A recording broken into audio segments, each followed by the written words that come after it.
Il y a une phrase que personne ne prononce à Washington. Pas dans les couloirs du Pentagone, pas dans les bureaux feutrés du département d'État, pas dans les talk-shows où les experts se succèdent en souriant. Cette phrase est simple. Washington est en train de perdre le Moyen-Orient.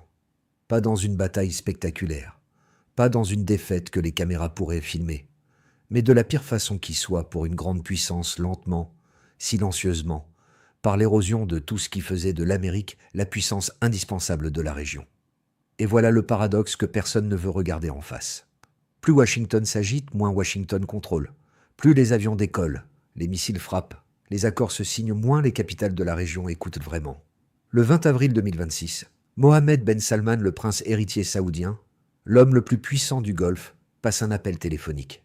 Pas vers la Maison-Blanche, vers Pékin. Et il dit à Xi Jinping que la relation entre l'Arabie saoudite et la Chine est de nature stratégique, que le développement des liens avec la Chine revêt une importance vitale pour son pays. Quand le prince héritier saoudien appelle Pékin avant Washington, ce n'est pas un détail diplomatique, c'est un signal. Et ce signal dit tout sur ce qui est en train de se passer. Voilà ce qu'on va décortiquer ensemble ce soir, avec les faits, avec les chiffres, et avec la question que personne n'ose encore formuler clairement. Commençons par le 28 février 2026, parce que tout part de là. Les États-Unis et Israël lancent l'opération Epic Fury des frappes aériennes coordonnées contre l'Iran. Cible, les installations militaires, les sites nucléaires, le leadership iranien. Ali Khamenei, le guide suprême, est tué. D'autres hauts dirigeants des gardiens de la révolution également. Sur le papier, c'était une victoire chirurgicale, un décapitage parfait. Le genre de scénario que les stratèges dessinent au tableau blanc avec satisfaction. Sauf que la réalité a répondu d'une manière que personne n'avait modélisée. L'Iran lance des attaques massives de missiles et de drones sur Israël, sur les bases militaires américaines, sur les États alliés du Golfe. Les gardiens de la Révolution ferment le détroit d'Ormuz. Ils abordent et attaquent des navires marchands. Ils posent des mines maritimes. Goldman Sachs estime que la fermeture du détroit a réduit la production mondiale quotidienne de pétrole de plus de 14 millions de barils. L'Agence internationale de l'énergie a qualifié la situation de plus grande perturbation de l'approvisionnement dans l'histoire du marché pétrolier mondial. Ce n'est pas un chiffre. C'est un séisme économique planétaire. Et pendant ce temps, ces installations militaires américaines au Moyen-Orient subissent des dommages significatifs lors de frappes coordonnées de missiles et drones iraniens. Des radars de défense antimissiles détruits, des centres de commandement écrasés, des soldats dispersés dans des hôtels et des espaces de bureaux de fortune. Les représailles iraniennes ont vu des milliers de drones et missiles tirés sur les bases américaines pendant 6 semaines consécutives. 6 semaines, ce n'est pas une riposte symbolique, c'est une guerre d'usure contre le réseau même de projection de puissance américaine. Si cette analyse vous apporte quelque chose, abonnez-vous maintenant et activez la cloche. On continue. Maintenant parlons de ce que cette guerre a vraiment brisé. Pas les bases, pas les radars. Quelque chose de bien plus difficile à reconstruire. Imaginez une salle de crise à Riyad. Les lumières sont basses. Les écrans affichent en temps réel les trajectoires de missiles qui survolent le territoire saoudien. Pas des missiles iraniens dirigés contre l'Arabie saoudite. Des missiles iraniens qui ripostent contre les bases américaines installées sur le sol saoudien. Une attaque contre la base aérienne de Prince Sultan a tué un soldat américain de 26 ans originaire du Kentucky. Le silence dans cette pièce n'est pas celui de la surprise, c'est celui de la confirmation. Parce que les responsables saoudiens savaient. En janvier 2026, les États du Golfe avaient tenté de bloquer l'accès aux bases militaires et à l'espace aérien aux États-Unis par crainte de représailles iraniennes. Ils avaient anticipé que la présence américaine, censée les protéger, les transformerait en cibles. Et c'est exactement ce qui s'est passé. Un conseiller au Centre d'études stratégiques et internationales l'a résumé sans détour. Les États-Unis n'ont pas seulement été incapables de défendre les pays du Golfe. Ils n'ont pas vraiment pu se défendre eux-mêmes. Pendant 40 ans, la présence militaire américaine dans le Golfe fonctionnait comme un pacte invisible. Vous nous accueillez. Nous vous protégeons. Ce pacte n'a pas été officiellement dénoncé. Il a été vidé de sa substance, sous les yeux de tout le monde. Maintenant, regardons la contradiction la plus vertigineuse de toute cette séquence. La stratégie de sécurité nationale de Trump, publiée en novembre 2025, traçait un chemin clair vers le désengagement du Moyen-Orient. Le document officiel dit « Partons, réduisons notre empreinte, pivotions vers d'autres priorités ». Puis l'administration a lancé une guerre contre l'Iran 3 mois plus tard. En avril 2026, 3 groupes aéronavals opéraient simultanément au Moyen-Orient. C'est la première fois depuis des décennies que 3 porte-avions étaient déployés dans la région en même temps. Le coût est astronomique. La logique est introuvable. Et Trump lui-même a admis qu'il évite le mot guerre pour contourner l'obligation constitutionnelle d'obtenir une approbation du Congrès. Le président de la Commission des forces armées de la Chambre a déclaré que le Pentagone ne fournissait pas suffisamment d'informations sur ses objectifs. Des républicains éminents du propre parti du président ne savent pas ce que fait leur armée. Quand le commandant en chef d'une puissance mondiale joue avec les mots pour éviter les mécanismes démocratiques de son propre pays, ce n'est pas de la ruse. C'est un symptôme. Le symptôme d'un système qui ne sait plus aligner sa stratégie, son discours et ses actes. Voilà maintenant ce que les chiffres disent sur l'opinion publique dans la région. Et ces chiffres sont dévastateurs. L'approbation de Xi Jinping a augmenté de 26 points en Tunisie, 25 points en Jordanie, 19 points au Maroc. Ces taux atteignent désormais 61% en Tunisie, 51% en Jordanie, 58% au Maroc.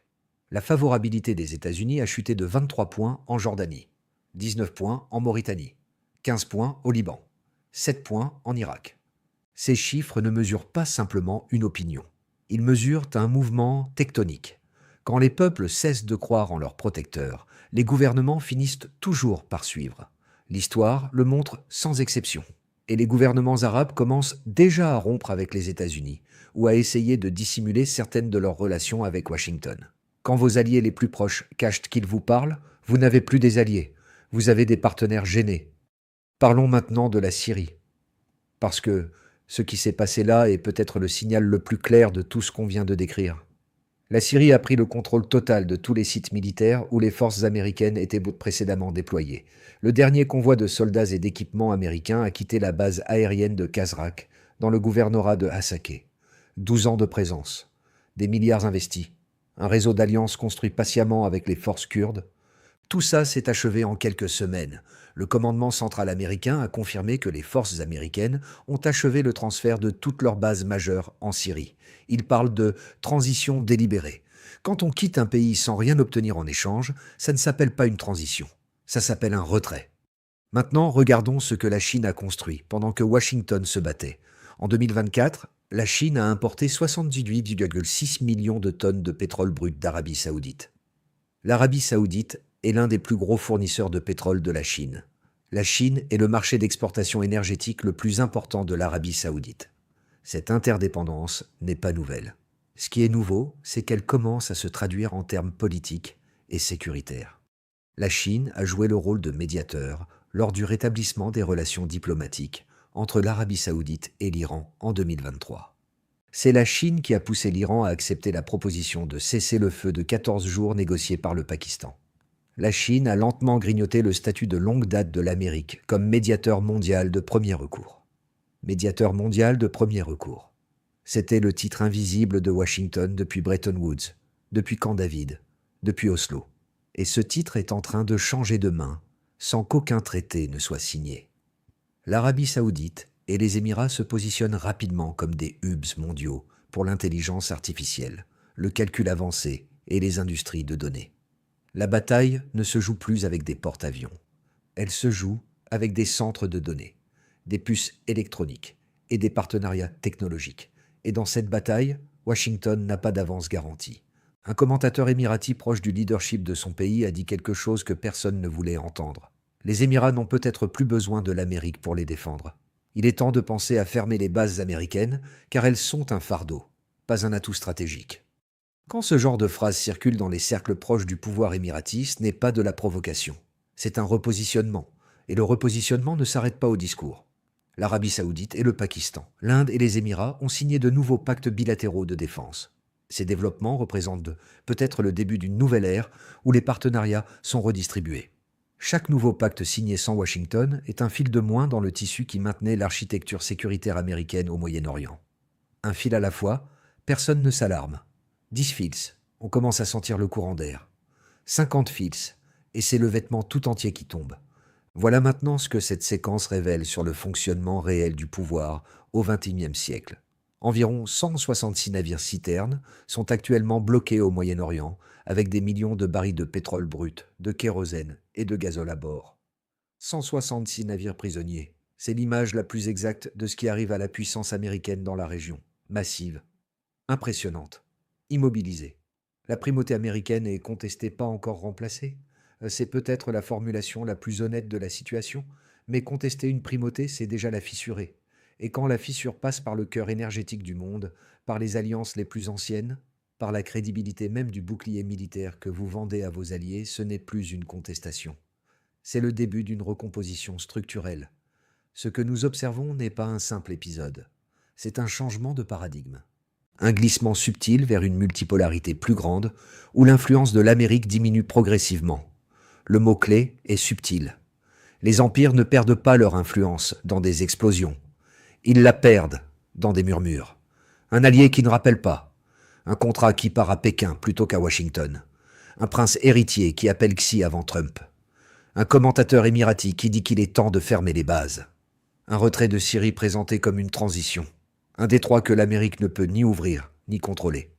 Washington a peut-être tué le guide suprême iranien, mais ce faisant, Washington a tué quelque chose de bien plus difficile à reconstruire que n'importe quel régime. La certitude dans les capitales arabes que l'Amérique rend les choses plus sûres. Et quand cette certitude meurt, ce n'est pas un événement. C'est une époque qui se termine. Abonnez-vous et activez la cloche, on couvre chaque développement de cette recomposition en temps réel. Et dites-moi en commentaire, pensez-vous que Washington peut encore inverser cette dynamique au Moyen-Orient, ou le tournant est-il déjà irréversible? À très vite.